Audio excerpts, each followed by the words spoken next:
Shalom Bapak Ibu Saudara dimanapun Bapak Ibu Saudara berada. Kiranya kita semua dalam anugerah, kasih dan berkat Tuhan yang dahsyat setiap hari dalam kehidupan kita. Kembali saudara, di hari-hari ini bagaimana kita semakin rindu Roh Tuhan memenuhi hidup kita, Roh Tuhan memimpin hidup kita, sehingga hidup kita mengalami perkara-perkara yang makin dahsyat, makin indah, makin jauh lebih baik dari masa lalu kita. Sehingga kita akan makin bersuka cita dan dipakai Tuhan menjadi saksi-saksi Tuhan di tengah-tengah setiap kehidupan kita semua. Maka saudara, waktu kita dipenuhi Roh Tuhan atau Roh Tuhan memenuhi hidup kita mengalami satu pergumulan yang saudara baik ringan, berat ataupun sedang. Disitulah saudara penting bagi kita untuk semakin mengenal pribadi Roh Kudus. Fokus kepada bagaimana kita menanti-nantikan Tuhan, sehingga hidup kita akan mengalami jamahan, lawatan dan pemulihan dari Tuhan. Dan kita akan melihat bagaimana Tuhan bersama dengan hidup kita akan menolong menyelesaikan segala perkara. Mari saya ajak saudara melihat dalam Injil Yohanes pasal yang ke-14 ayat 15 sampai dengan yang ke-17. Sebelum Tuhan Yesus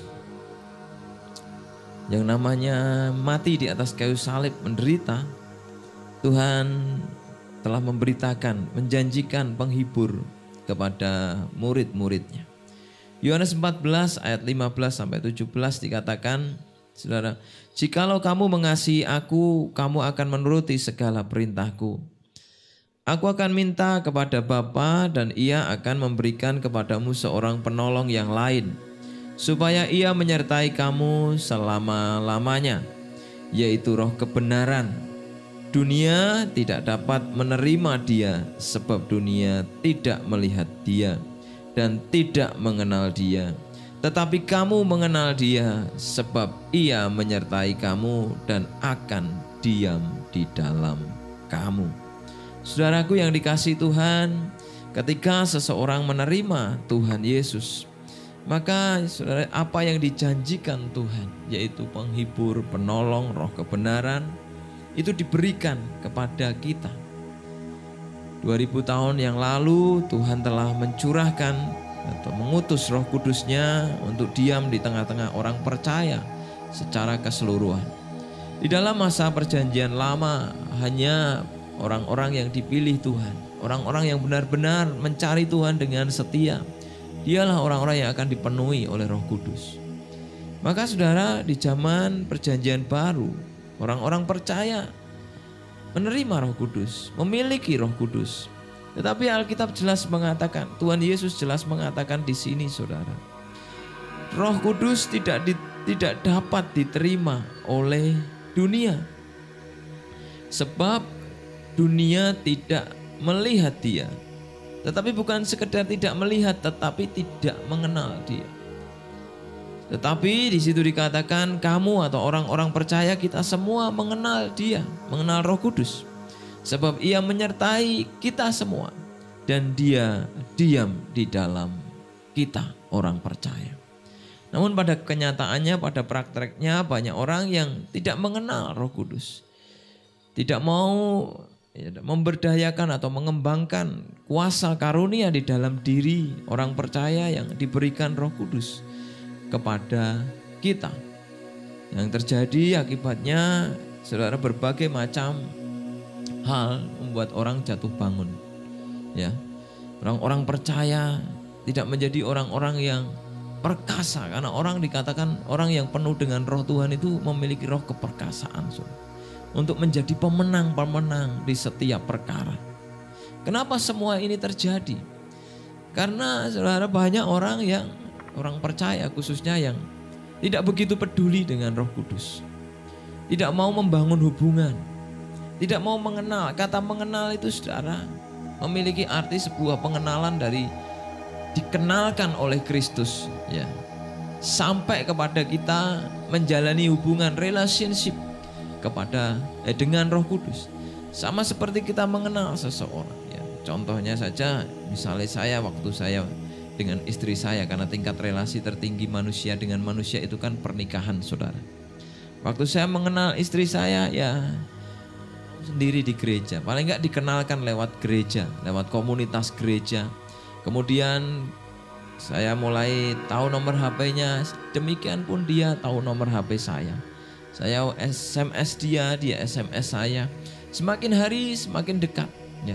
Ada beberapa orang lain yang dekat ya, saudara, dengan saya juga SMS orang lain. Tetapi tingkat kedekatan saya membangun, saya mengenal tidak lebih dari saya mengenal dulu calon istri saya ini yang sekarang menjadi istri saya. Makin hari makin dekat, makin hari makin dekat karena saya orang yang berkomitmen pacaran sekali untuk menikah. Maka sekalipun apapun yang terjadi, ya sekalipun hubungan perasaan terasa hambar dan kurang enak, tetapi komitmen itulah yang akhirnya membuat kami menikah dan menggenapi rencana Tuhan dalam pernikahan. Saudara, pengenalan demi pengenalan yang berbeda. Karena apa, saudara? Karena saya menganggap mengenal calon istri saya dengan cara yang lebih intim atau lebih khusus daripada saya mengenal orang lain. Sama dengan Roh Kudus. Kalau kita ingin rindu mengenal dan mengalami kuasa Roh Kudus, jamahan Roh Kudus setiap hari dalam hidup kita, kita harus istilahnya memfokuskan, memprioritaskan Roh Kudus. Sehingga kita membangun keintiman dengan mengenali apa, saudara? Mengenali lewat ya firman Tuhan, karena Roh Kudus itu ciri-ciri, karakteristik dan pekerjaannya, sifatnya itu kita kenali lewat firman Tuhan. Maka kita harus mengenalinya lewat firman Tuhan. Di sini dikatakan bahwa Roh Kudus itu menyertai kita selamanya. Yang pertama, saudara, Roh Kudus menyertai kita selamanya. Ya, waktu kita percaya kepada Tuhan, Tuhan telah memberikan Roh Kudus kepada kita. Ya, saudara tidak perlu bingung ya. Sekalipun saudara tidak merasakan tanda-tanda apapun waktu saudara dibaptis, menerima Yesus sebagai Tuhan dan Juru Selamat, menerima Yesus sebagai Allah sejati pribadi dalam hidup saudara, saudara tidak perlu bingung. Tapi disitulah saudara, waktu kita menerima Tuhan, waktu kita percaya sungguh-sungguh dengan ditandai, dimeteraikan dengan baptisan, maka di situ Roh Kudus secara permanen tinggal di dalam kita. Dikatakan, saudara, aku akan meminta kepada Bapa dan ia akan memberikan kepadamu seorang penolong yang lain, supaya ia menyertai kamu selama-lamanya. Waktu kita menerima Yesus, maka Roh Kudus itu menyertai kita selama-lamanya. Berbeda dengan zaman perjanjian lama. Roh Kudus menyertai kita selama-lamanya. Jangan pernah ragu, saudara. Anda yang sudah diselamatkan, Anda yang sudah percaya Tuhan, jangan melihat keadaan orang lain. Wah, dipenuhi Roh Kudus harus begini, harus begini, harus begitu. Tidak, saudara. Waktu firman Tuhan mengatakan Roh Kudus secara permanen tinggal dalam kita, menyertai kita selama-lamanya, maka kita harus menyambut Dia setiap hari. Kita harus mulai, saudara, mungkin ya mengenal awalnya lewat khotbah-khotbah, lewat saudara membaca firman. Saudara rindu lebih lagi, saudara baca, gali ayat-ayat tentang Roh Kudus. Gali, renungkan, baik-baik pelajari ayat-ayat tentang Roh Kudus. Bagaimana pribadi Roh Kudus, ya. Bagaimana sifat-sifatnya, bagaimana ia, saudara, memberikan kuasa karunia. Ya, dan kita juga mulai mengenal karunia-karunia, mengenal potensi-potensi, sehingga akan menghidupi semuanya itu lewat pertolongan Roh Kudus dalam hidup kita. Saudara, mari kita percaya bahwa kalau Roh Kudus menyertai kita, Tuhan tidak pernah meninggalkan kita. Disitulah, saudara, janji Tuhan digenapi. Dia tidak meninggalkan kita sebagai yatim piatu. Dia tidak meninggalkan kita, tapi Dia menyertai kita selama-lamanya lewat Roh Kudus, lewat Roh Kudus yang hadir dalam kehidupan kita. Maka mari kita semakin rindu, saudara, untuk membangun hubungan itu, karena Dia sudah menyertai kita. Saudara, kita ini dikatakan bait Roh Kudus atau bait Allah. Saya membayangkan sebuah rumah, saudara. Sebuah rumah yang dimiliki oleh seorang pemilik rumah. Ada rumah yang ditempati, benar-benar ditempati, dan rumah itu benar-benar saudara diperhatikan dengan sungguh-sungguh ya. Setiap 1 tahun catnya diganti agar kelihatan bersih, agar kelihatan sedap dipandang dan elok atau enak untuk dihuni, ditempati. Kemudian dirawat terus secara berkala dalam perencanaan-perencanaan yang disengaja untuk direncanakan.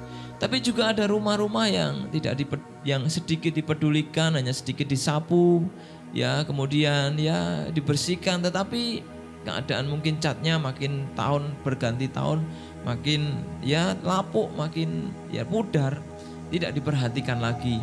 Ada lagi juga rumah yang sama sekali tidak diperhatikan, bahkan juga tidak ditempati, ya tidak ditempati sehingga rumah itu menjadi kotor, bahkan rusak bangunannya, dindingnya pecah-pecah, dan bahkan sebagian mengalami kerusakan, termasuk gentengnya bocor dan lain sebagainya. Saudara, kita adalah bait Allah. Sebagaimana kita memperhatikan, ya kalau di dalam hidup kita, saudara, ya tidak ada yang namanya hubungan atau tidak ada Roh Allah yang istilahnya bekerja secara luar biasa dalam diri kita, maka yang terjadi di dalam kehidupan rohani kita juga mengalami seperti rumah yang kurang terawat atau sama sekali tidak terawat tadi. Ya, rumah bisa ditinggali oleh penghuninya, tetapi penghuni di dalamnya tidak saling berkomunikasi juga bisa. Sehingga rumah itu juga biasanya tidak pernah mengalami perawatan, karena hanya tujuannya hanya untuk dihuni aja. Tetapi rumah yang indah, yang enak dipandang mata, rumah yang akhirnya enak ditempati, nyaman ditempati, dan membuat orang lain sejahtera, damai, sejuk, merasa nyaman tinggal di dalamnya adalah rumah yang dirawat, rumah yang diperhatikan, rumah yang benar-benar mengalami yang namanya perawatan, termasuk renovasi di dalamnya. Maka sebagai bait Allah, bait Roh Kudus, kalau Roh Kudus sudah menyertai kita selamanya, mari kita merawat hubungan dengan Roh Kudus. Kita merawat hidup kita sehingga Roh Kudus benar-benar berkuasa, beracara atas seluruh kehidupan kita. Roh Kudus akan memenuhi kita, saudara. Memenuhi kita. Dalam Kejadian 41 ayat 38 dikatakan, lalu berkatalah Firaun kepada para pegawainya, mungkinkah kita mendapat orang yang seperti ini, seorang yang penuh dengan Roh Allah? Mungkinkah kita mendapat orang yang seperti ini, seorang yang penuh dengan Roh Allah?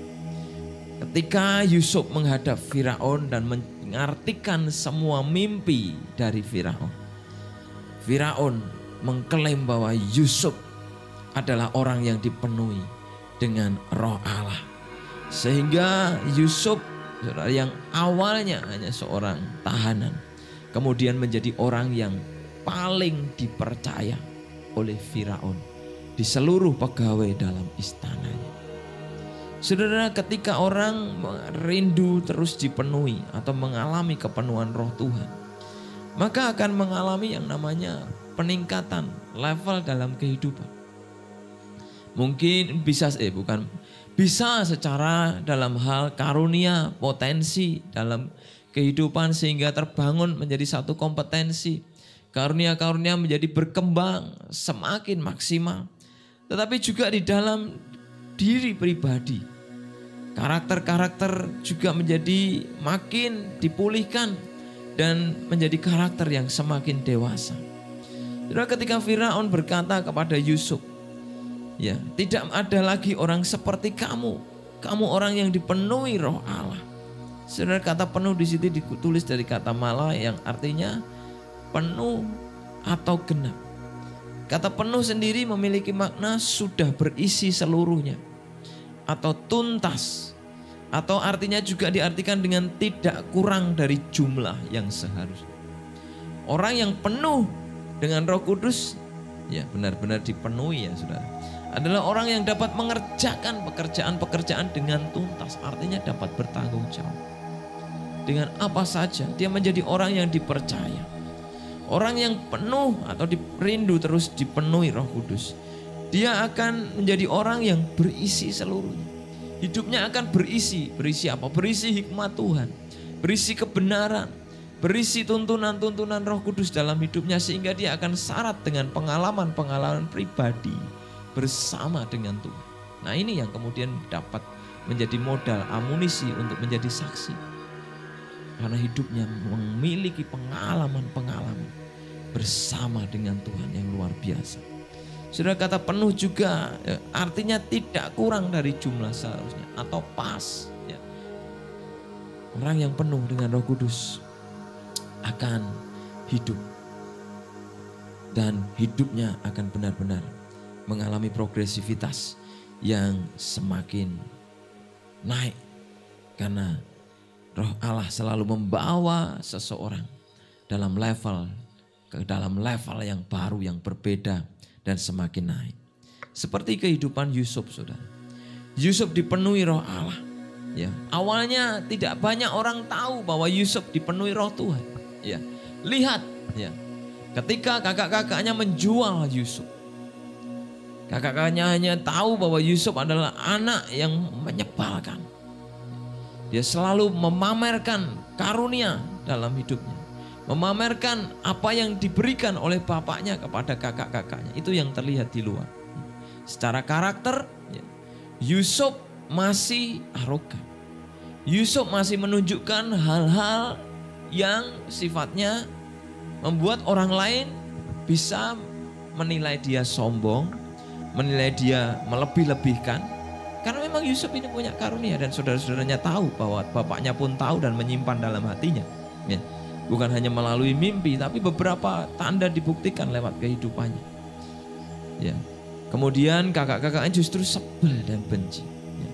Saudara, karunia yang berkembang dalam hidup seseorang ketika kita dipenuhi Tuhan tetapi tidak diimbangi dengan karakter, maka akan banyak orang yang saudara akan menjauhi hidup kita justru. Karena apa?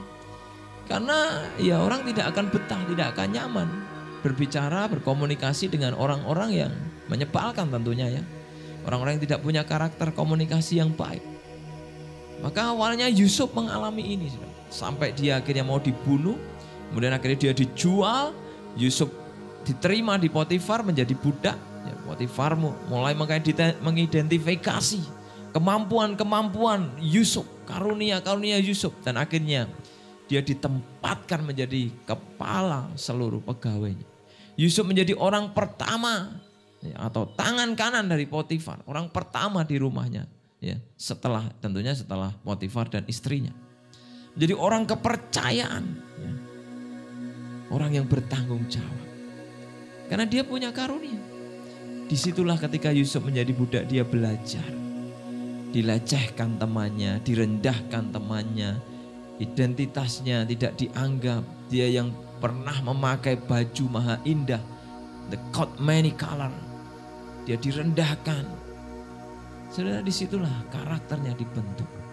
Semakin dia dipenuhi, bukan hanya dipenuhi dengan yang namanya karunia, tapi dia dipenuhi dengan karakter, buah-buah roh dalam hidupnya.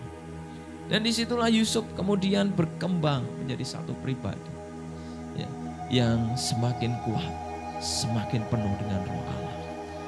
Satu kali, saudara, Yusuf harus mengalami ujian. Dia harus, saudara, masuk penjara bukan karena kesalahannya. Waktu dia masuk penjara, saudara, karunianya, saudara, tidak dilihat oleh siapapun hari itu. Ya. Yang awalnya dipuji oleh Potifar, dipuji oleh semua budak-budak Potifar karena dia orang nomor satu, sebagai budak nomor satu yang terbaik. Namun akhirnya dia harus masuk penjara. Saudara, di dalam penjara orang yang berkarunia saudara akan tetap sudah diberi karunia oleh Tuhan. Dia akan tetap dapat menolong orang lain lewat karunia yang diberikan Tuhan, menjadi berkat di sana. Memang dengan karunia kita dipakai Tuhan menjadi berkat. Yusuf akhirnya menjadi berkat. Ya, dia menolong banyak orang dalam tahanan-tahanan. Dia ditempatkan dalam tahanan, ya, raja-raja, bangsawan-bangsawan. Jadi dia tinggal di dalam tahanan, ya. Tetapi Tahanan di dalamnya ada mental-mental para pemimpin, penguasa. Disitulah karakter kepemimpinan Yusuf ya, terbentuk, saudara, di dalam penjara. Sampai Yusuf bertemu dengan juru minuman dan juru roti yang membuat Yusuf kemudian mengartikan mimpi mereka berdua dan tepat seperti apa yang ya terjadi dalam hidup mereka. Artinya karunia-karunia Yusuf menolong orang lain. Tetapi sekali lagi harapan karakter Yusuf dibentuk bersama dengan karunia-Nya. Dia semakin terkenal di seluruh penjara hingga akhirnya kepala penjara menempatkan dia di posisi pertama lagi. Sudah, karunia akan membuat orang berada di puncak. Karunia akan membuat orang berada di tempat di mana seharusnya orang itu berdiri atau mendapat yang namanya bagiannya dalam pekerjaan, dalam tanggung jawab. Tapi kembali, saudara, Yusuf dibentuk Tuhan lewat apa? Harapannya yang kosong karena dia berharap kepada salah satu ya orang kepercayaan raja, juru minuman, agar merekomendasikan kepada Firaun agar ia bisa dibebaskan dari penjara. Tuhan melihat ketulusan hati. Karunia membuat orang ada di puncak, tetapi karakter membuat orang bertahan ada di puncak. Hanya Tuhan yang tahu karakter, ya tentu kita karakter bisa dilihat orang. Tetapi karakter dalam integritas yang sesungguhnya hanya Tuhan yang tahu. Saudara, inilah yang membuat Yusuf tidak lagi main-main. Yang membuat kita harus belajar tidak main-main. Bahwa semua yang dipercayakan Tuhan, karena yang dipercayakan Tuhan ada pertanggungjawabannya. Karunia Tuhan yang memberikan karakter adalah hasil buah dari kehidupan kita. Waktu Tuhan memenuhi hidup Yusuf ini, saudara, singkat cerita sampai dia akhirnya memiliki kemurnian dan ketulusan, tidak lagi mengingat harapannya, permintaannya kepada juru minuman. Akhirnya dengan ajaib Tuhan mengangkat dia lewat kairos Tuhan. Waktunya Tuhan digenapi, Yusuf akhirnya menjadi raja muda atau perdana menteri di Mesir. Firaun berkata, tidak ada orang yang seperti kamu, yang penuh dengan roh Allah. Disitulah saudara, puncak karir Yusuf. Tapi puji Tuhan, karakter Yusuf pun sudah dibentuk Tuhan menjadi orang yang dewasa.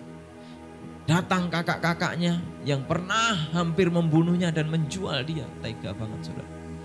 Tetapi dia tidak sakit hati. Dia berkata, semua terjadi karena Tuhan mengubah yang jahat menjadi yang baik. Tuhan merekakan perkara-perkara sehingga Tuhan mengutus aku untuk mempersiapkan jalan, tempat bagi kalian agar anak-anak Bapa dapat menggenapi rencana Tuhan. Janji Tuhan tidak pernah gugur. Janji Tuhan tidak pernah, saudara, diingkari. Dan Yusuf ini dipakai Tuhan untuk mempersiapkan tempat di Mesir untuk memelihara yang namanya keturunan Yakub. Saudaraku yang dikasihi Tuhan, mari kita belajar ketika Tuhan memenuhi hidup kita, Roh Kudus memenuhi kita. Disitulah maka Tuhan akan membangkitkan karunia-karunia. Ada banyak orang yang mentalnya lemah sehingga tidak merasa memiliki karunia dan tidak mau mengembangkan karunia dan potensi Tuhan. Tapi mari kita menjadi orang-orang yang rindu. Hidup kita penuh dengan roh Tuhan dan kita kita mengerjakan, mengembangkan karunia-karunia tadi. Dan yang namanya membuat karunia-karunia ini akhirnya membuat kita menjadi orang-orang yang bertanggung jawab. Ya, di dalam pekerjaan kita makin bertanggung jawab sebagai pemimpin. Ada karunia kepemimpinan, saudara. Kita memang pelayan, tetapi Tuhan menghendaki kita menjadi pemimpin pelayan. Bukan cuma pelayan ya, tapi juga menjadi pemimpin yang akhirnya akan dibawa Tuhan untuk bersaksi kepada banyak orang. Sekalipun pemimpin tidak harus menjadi kepala di sebuah perusahaan, tidak harus menjadi kepala di dalam masyarakat, di desa ataupun menjadi di pemerintahan. Kepala di rumah, ya, jadi pemimpin. Saudara menjadi guru, saudara sudah memimpin murid-murid saudara. Sekolah minggu, guru-guru sekolah minggu memimpin murid-murid. Banyak kita bisa temukan. Tapi kalau kita tidak punya yang namanya tidak dapat mengembangkan ya, karunia-karunia itu, kita tidak akan mengalami progresivitas yang semakin tinggi. Mental kita akan tetap sama. Maka waktu dipenuhi dengan karunia itu, kita juga, saudara, mengembangkan yang namanya karakter. Mengembangkan yang namanya buah roh dalam hidup kita, sehingga kita menghasilkan buah roh yang makin bermutu, berkualitas di hadapan Tuhan dan sesama. Waktu kita punya karunia berkembang, maka orang bisa menerima kita. Orang bisa makin banyak orang yang mengikuti kita. Seperti Yusuf akhirnya diikuti banyak orang. Seperti Daud, saudara, di tengah-tengah dia disingkirkan oleh Saul. Dia pergi ke Adulam, ke gua. Di sana dia diikuti ratusan orang. Dia pergi ke Siklak. Saudara-saudara Saul pun akhirnya datang kepada Daud, menjadi pengikut Daud. Orang-orang Benyamin, orang-orang Gibea akhirnya datang kepada Daud. Karena Daud mengembangkan sikap ini. Seperti Yusuf, dia mengembangkan karunia dalam hidupnya, tetapi dia juga mengembangkan relationship, karakter yang baik. Sehingga terjadi unity dalam kepemimpinannya. Ada kesatuan. Progresivitasnya dilihat. Dan target-target, saya rasa Yusuf punya target yang akhirnya tercapai. Daud pun punya target yang akhirnya tercapai. Bukan sekedar melayani, bukan sekedar bekerja, tapi akhirnya benar-benar Yusuf menjadi Perdana Menteri. Membawa kemakmuran bagi seluruh Mesir dan bahkan tanah Palestina. Daud pun sama, menjadi raja yang diurapi, diberkati, dapat menyatukan dua kekuasaan yang sudah pecah. Awalnya itu sudah pecah loh, saudara. Perpecahan bukan terjadi di zaman Rehabeam. Perpecahan di zaman Saul pun, setelah Saul mati, kekuasaan atau yang namanya pemerintahan kerajaan Israel juga pecah menjadi dua. Tapi kemudian disatukan kembali oleh Daud, Israel dan Yehuda. Dan akhirnya kokoh di tangan Daud. Ya, Daud bisa membuat unity yang pecah menjadi satu dan kuat kembali. Tapi lihat di zaman Rehabeam kehilangan Israel. Yehuda berpisah untuk selamanya dan akhirnya berpisah untuk selamanya. Saudara, orang-orang yang dipenuhi roh Tuhan akan dapat menjadi orang yang menyatukan keadaan-keadaan yang retak, keadaan-keadaan yang pecah, tercerai-berai. Mari kita belajar untuk berkomunikasi, mengkomunikasikan mulai hal-hal yang penting, yang terpenting, penting, yang kurang penting, dan yang tidak penting. Sehingga ada arah, ada fokus, ada sasaran yang dapat kita capai bersama dengan Tuhan. Yang terakhir, jangan kita mendukakan Roh Kudus, saudara. Jangan mendukakan Roh Kudus. Roh Kudus adalah pribadi. Sekalipun dia maha kuasa, dia tahu segala-galanya, dia luar biasa, dia hebat, luar biasa. Namun dia adalah pribadi yang bisa didukakan. Efesus 4 ayat 30-32 mengatakan, dan janganlah kamu mendukakan Roh Kudus Allah yang telah memeteraikan kamu menjelang hari penyelamatan. Segala kepahitan, kegeraman, kemarahan, pertikaian, dan fitnah hendaklah dibuang dari antara kamu. Demikianlah pula segala kejahatan. Tetapi hendaklah kamu ramah seorang terhadap yang lain, penuh kasih, mesra, dan saling mengampuni, sebagaimana Allah di dalam Kristus telah mengampuni kamu. Saudara, Roh Kudus bisa didukakan. Ya. Artinya karya Roh Kudus didukakan di dalam diri kita. Karyanya dipadamkan oleh kita sendiri. Dia berkuasa. Kalau dia mau mengerjakan apa saja bisa. Tetapi kita yang memadamkan karyanya dalam hidup kita. Sehingga saudara, Tuhan berpesan dalam hidup kita, jangan padamkan Roh Kudus, atau jangan padamkan roh. Kita harus terus menyalakan api Tuhan dalam hidup kita. Ada seorang hamba Tuhan yang sudah berpulang kepada Tuhan berpesan dalam hidup saya, nyalakan api Tuhan dalam hidup. Nyalakan kemanapun kamu pergi, dimana kamu tinggal, dimana kamu melayani, dimana kamu hidup, dimanapun kamu pergi. Nyalakan api Tuhan dalam hidup. Artinya agar hidup kita terus bersemangat, terus berkomunikasi dengan Roh Kudus. Ya, Roh Kudus jangan kita dukakan. Dengan cara apa? Ketika kita berbuat dosa, Dengan cara apa lagi ketika kita hidup di dalam ketidakkudusan, ketika kita tidak kudus, di situ Roh Kudus otomatis langsung berduka. Dia dalam apa lagi? Waktu kita, saudara, membiarkan kehendak kita, ya, berkuasa di dalam diri kita. Saudara, waktu kita mendukakan Roh Kudus, maka disitulah, saudara, hidup kita akan api di dalam hati ini, di dalam roh kita sebenarnya padam. Ada banyak orang yang mendukakan Roh Tuhan, tapi karunia-Nya masih jalan, Pak. Ya bisa saja. Karunia tetap jalan. Saudara, mari kita yang namanya hidup untuk membereskan semua dosa dalam hidup kita, memperbarui komitmen kita setiap hari, saudara, setiap hari. Karena kita adalah fana, hidup manusia ini terikat dengan daging. Daging bisa membawa kita ke dalam berbagai macam dosa, apa saja. Dalam pikiran-pikiran kita sudah dipenuhi dengan hal-hal yang rumit, ya. Hal-hal yang ruwet. Ya karena bukan memikirkan diri kita saja. Kita memikirkan Bapak Ibu Saudara yang punya usaha, saudara memikirkan karyawan saudara, saudara memikirkan klien saudara, saudara yang sebagai orang tua, saudara juga memikirkan anak-anak, memikirkan suami, memikirkan istri. Yang pelayanan sebagai hamba Tuhan juga memikirkan jemaat, memikirkan keluarga.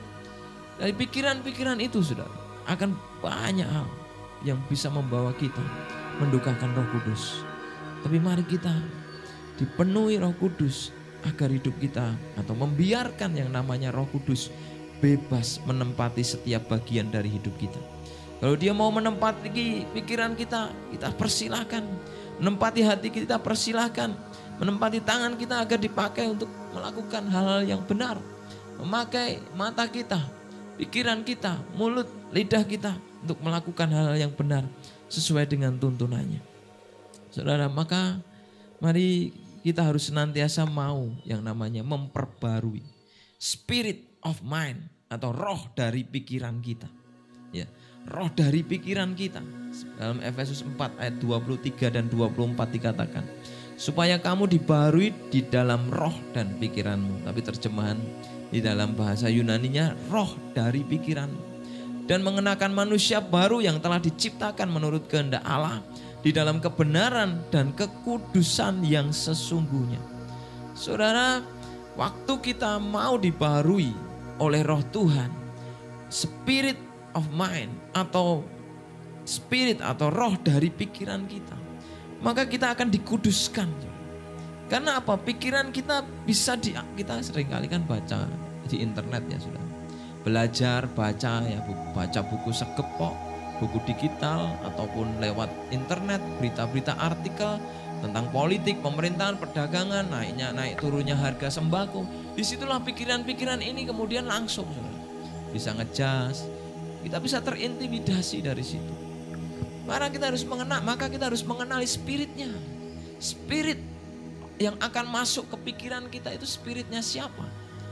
Spirit Tuhan apa spirit roh jahat yang bisa membuat kita memberitakan hal-hal yang begini begitu. Kemudian bisa takut, bisa tawar hati, bisa kecewa satu dengan yang lain, bisa merendahkan orang lain dan lain sebagainya. Spirit itulah yang harus kita waspadai, yang akan masuk ke dalam pikiran kita. Maka benar apa yang dikatakan oleh firman Tuhan, saudara. Jangan kita mendukakan Roh Kudus yang memeteraikan kita menjelang hari penyelamatan. Ya. Di situ dikatakan segala kegeraman, kepahitan, kemarahan, fitnah harus kita buang. Dimulai dari mana? Dari pertempuran di dalam medan pikiran kita. Efesus tadi 4 ayat 23-24 dikatakan perbarui, saudara. Mari perbarui spirit-spirit dalam pikiran kita. Lewat kita baca firman, kita menggemakan firman. Ketika kita terlatih, waktu kita baca berita, waktu kita mendengar berita, waktu kita membaca keadaan, waktu saudara mungkin membaca saudara yang namanya peta fluktuasi, ya, pasar modal dalam usaha, dalam pelayanan, persaingan dalam semua hal saudara. Saudara tidak langsung takut, tapi ada spirit Allah yang dihidupkan melalui firman yang berkata, aku menyertaimu, jangan takut, Immanuel. Saudara, di situ kita akan bangkit. Di situ kita akan melangkah dan menembus, melewati batas dan tantangan yang sulit dalam hidup kita. Mari jangan mendukakan Roh Kudus seperti Saul yang mendukakan Roh Tuhan. Akhirnya saudara, di dalam 1 Tawarik, hidup Saul dikatakan bahwa dia mati karena perbuatannya yang tidak setia kepada Tuhan. Karena dia tidak berpegang kepada firman Tuhan, karena dia meminta petunjuk arwah. Figelus dan Hermogenes juga dikatakan meninggalkan Tuhan. Dia telah meninggalkan Tuhan dan menolak ajaran Paulus. Kemudian ada Ananias dan Safira yang sepakat mendustai Roh Kudus. Bahkan waktu mau memberikan persembahan. Waktu mau memberikan persembahan, waktu mau melayani Tuhan pun kita bisa mendukakan Roh Kudus loh saudara. Karena apa? Hanya luarnya aja, dalamnya tidak dibereskan. Mari kita rindu Roh Kudus membereskan hidup kita. Miliki ketaatan kepada perintah-perintah Tuhan lewat firman. Dan izinkan Roh Kudus bekerja bebas dalam diri kita. Karena manusia itu makhluk yang berdosa dan tidak mungkin saudara bisa hidup di dalam kebenaran kalau bukan karena Roh Tuhan dan firman Allah yang menolong kita. Nikmati kepenuhan Roh Tuhan. Bertumbuh di dalam kepenuhan Allah dalam hidup saudara. Sehingga saudara akan mengalami kuasa Tuhan yang tanpa batas. Bergerak memulihkan keluargamu, memulihkan pelayananmu, memulihkan hidupmu, memulihkan studimu, memulihkan pekerjaanmu, memulihkan segala sesuatu yang engkau rindukan. Dan di situ Tuhan akan menyatakan kuasanya dan membawa kita menjadi saksi-saksi Tuhan. Tuhan Yesus memberkati kita semua.